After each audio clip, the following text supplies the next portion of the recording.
Assalamualaikum warahmatullahi wabarakatuh.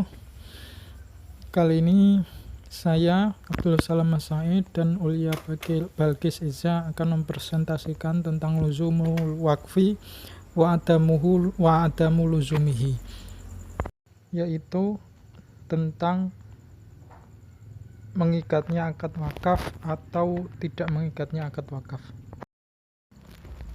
Akad dalam muamalah secara umum dipandang pada segi mengikat atau tidak mengikatnya terbagi menjadi dua, yaitu akad lazim dan akad jaiz atau ghairu lazim.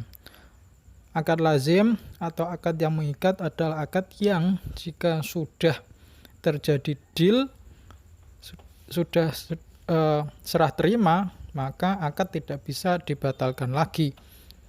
Sedangkan akad jaiz atau akad ghairu lazim adalah akad yang ketika sudah deal, sudah berjalan, maka bisa dibatalkan baik dari salah satu pihak atau kedua belah pihak.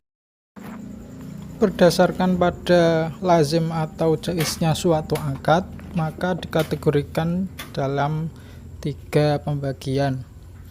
Akad ada yang pertama lazim min torofain, artinya mengikat dari kedua belah pihak, artinya dua akiden, dua orang yang berakad jika sudah sepakat maka mengikat terhadap dua orang tersebut dan tidak bisa dibatalkan dari pihak manapun. Yang kedua adalah jaiz minat torofen, artinya jika sudah dilakukan, sudah deal, maka bisa dibatalkan pada dari pihak manapun. Sedangkan yang ketiga adalah lazim min tarfin wa jaiz min tarfin, artinya mengikat pada salah satu pihak di mana pihak ini punya kewajiban kepada akid yang satunya, sedangkan akid yang lain tidak memiliki kewajiban, tidak memiliki kekuatan keterikatan. Artinya dia memiliki wewenang untuk menghentikan akad itu dari pihaknya sendiri. Ulama berbeda pendapat dalam menyikapi apakah wakaf termasuk sebagai akad yang mengikat atau tidak mengikat. Abu Hanifah berpendapat bahwa wakaf adalah akad yang tidak mengikat atau ghairu lazim.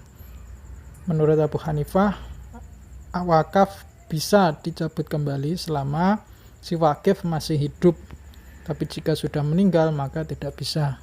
Sedangkan menurut jumhur ulama selain Abu Hanifah, bahkan termasuk kedua muridnya yaitu Abu Yusuf dan Muhammad, berpendapat bahwa akad wakaf adalah akad yang lazim, artinya ketika sudah deal, sudah memberikan sighat, maka sudah memberikan sighat atau melakukan sesuatu yang bisa dikategorikan meridhoi hartanya diwakafkan, maka harta wakaf sudah lepas dari kepemilikan si wakif dan tidak bisa dicabut kembali.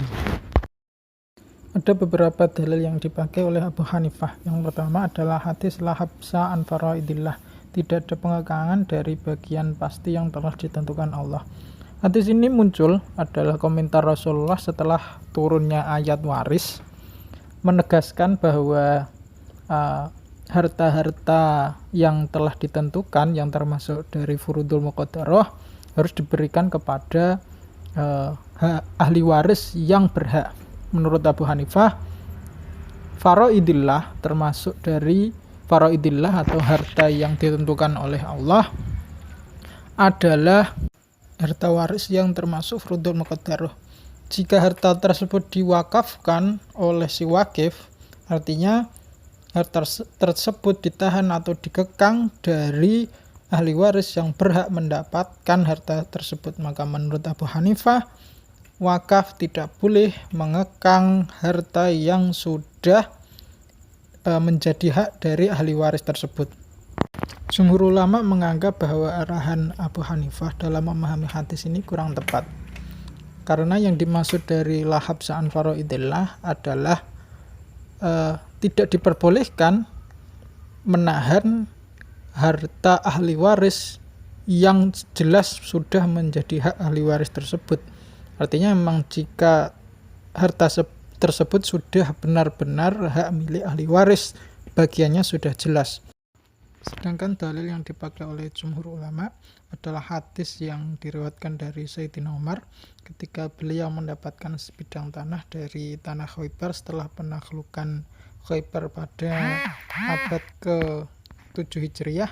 Beliau meminta saran dari Rasulullah apa yang menurut Rasulullah bagaimana sebaiknya tanah ini digunakan, dimanfaatkan.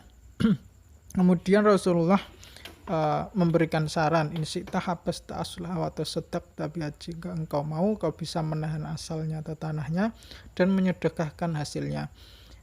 Kemudian Sayyidina Umar juga menambahkan bahwa tanah tersebut tidak boleh dijual, juga tidak boleh dihibahkan, juga tidak boleh diwariskan kepada ahli waris si wakif. Sedekahnya diberikan kepada orang fakir, orang miskin, kepada para tamu, kepada para keluarga, pada para mujahidin, pada para musafir dan para tamu, dan pengelolanya boleh mengambil secukupnya, boleh memberikan kepada temannya juga secukupnya. Akibat dari perbedaan pendapat tersebut, Abu Hanifah sesuai dengan pendapatnya kemudian memperbolehkan menarik kembali harta wakaf selama wakif masih hidup, karena menurutnya wakaf tidak lazim kecuali jika wakafnya adalah wakaf masjid. Maka walaupun si wakif masih hidup, maka wakaf untuk masjid tidak boleh ditarik kembali. Ini sesuai dengan pendapat jumhur ulama, karena jumhur ulama sendiri memang menyatakan bahwa wakaf adalah akad lazim yang tidak boleh dicabut kembali, baik dalam bentuk wakafnya wakaf masjid atau selain masjid. Sekian presentasi dari kami. Jika ada tutur kata yang kurang berkenan, kami meminta maaf yang sebesar-besarnya. Wabillahi taufiq wal hidayah. Wassalamualaikum warahmatullahi wabarakatuh.